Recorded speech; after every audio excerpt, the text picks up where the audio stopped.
By the end of this video, you're gonna understand exactly how the prison system uses food as a weapon, not just to punish, but to control every aspect of your life inside.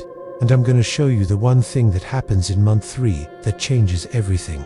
But most people never see it coming. Whether you're trying to stay out, got someone inside, or you're just curious about how deep this goes, I'm breaking down the real truth that nobody talks about.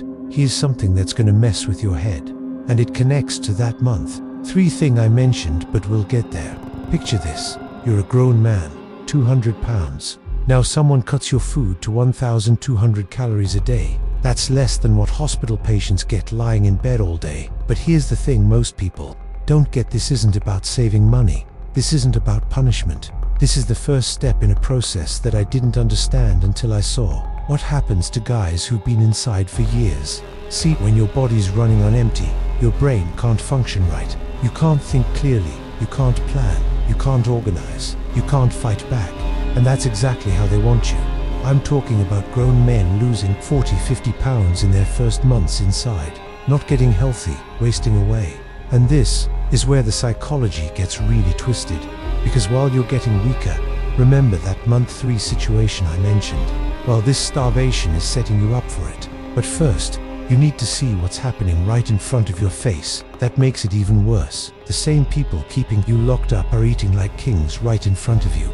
I'm talking about COS ordering DoorDash to the facility, pizza parties in the break room, while you're getting mystery meat under heat lamps. And here's the part that connects to everything. They do this on purpose. They'll eat their lunch where you can see it, smell it. Watch them throw away food better than anything you've seen in months. Now, this is building to something bigger that happens around month 3. But stay with me, because this next part is crucial. It's psychological warfare, man. When you're starving and watching someone else eat good food you can't have, it does something to your mind. It programs you to accept that you're less than human, by the way. Some of these COs are making $30,000 a year, but eating better than people making twice that outside. Why? Because they're literally stealing from people who can't fight back. But here's where it gets really messed up, because when you try to say something about any of this, that's when you learn you don't have a voice about anything. And this is where that month 3 thing starts to make sense. When you complain about the food, just asking why your portion is smaller, that's disruptive behavior. That's a write-up. That's the whole dot. So now you're not just hungry from regular meals, you can't even buy ramen to fill the gap. Here's what I realized watching this happen over and over. They've created a system where speaking up about basic human needs gets you punished. And when you're already weak from not eating, you don't have the energy to fight anyway. I've seen grown men who used to run neighborhoods become afraid to ask for extra bread. Not scared of other inmates, scared of the system that's breaking them down piece by piece. And this brings us to that month 3 moment I've been talking about. When you break someone down like that, when you make them powerless over something as basic as eating, here's what happens in month 3 that changes everything. You stop fighting. You stop asking questions. You accept that this is just how it is. That's the moment they've been working towards since day 1. That's the real lesson here. If you think prison is just a timeout, you're dead wrong. They're not just taking your freedom, they're reprogramming your mind to accept less than you deserve. And here's the part that should scare you the most. The average person comes out with health problems they didn't have going in. Mental health issues. But the worst part, they come out believing they don't deserve better. Final challenge. So the question isn't whether the food is bad. The question is, are you gonna let them break you down to nothing? Or are you gonna make moves that keep you free and in control? Drop a comment. Did this change how you see it? Share this with someone who needs to hear it.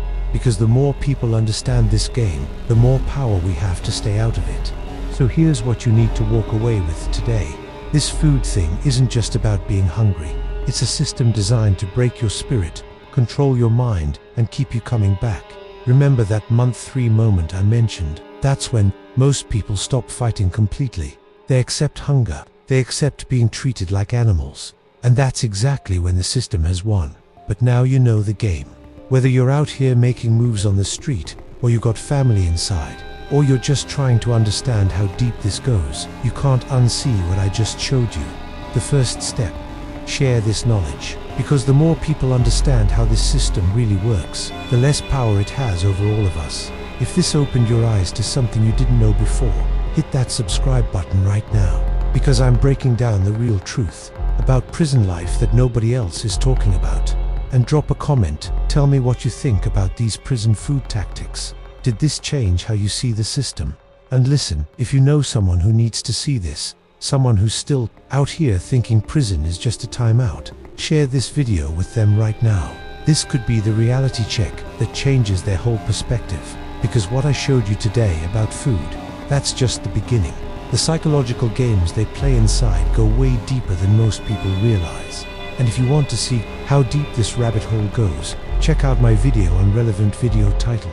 Links right here. Stay aware, stay free, and I'll see you in the next one.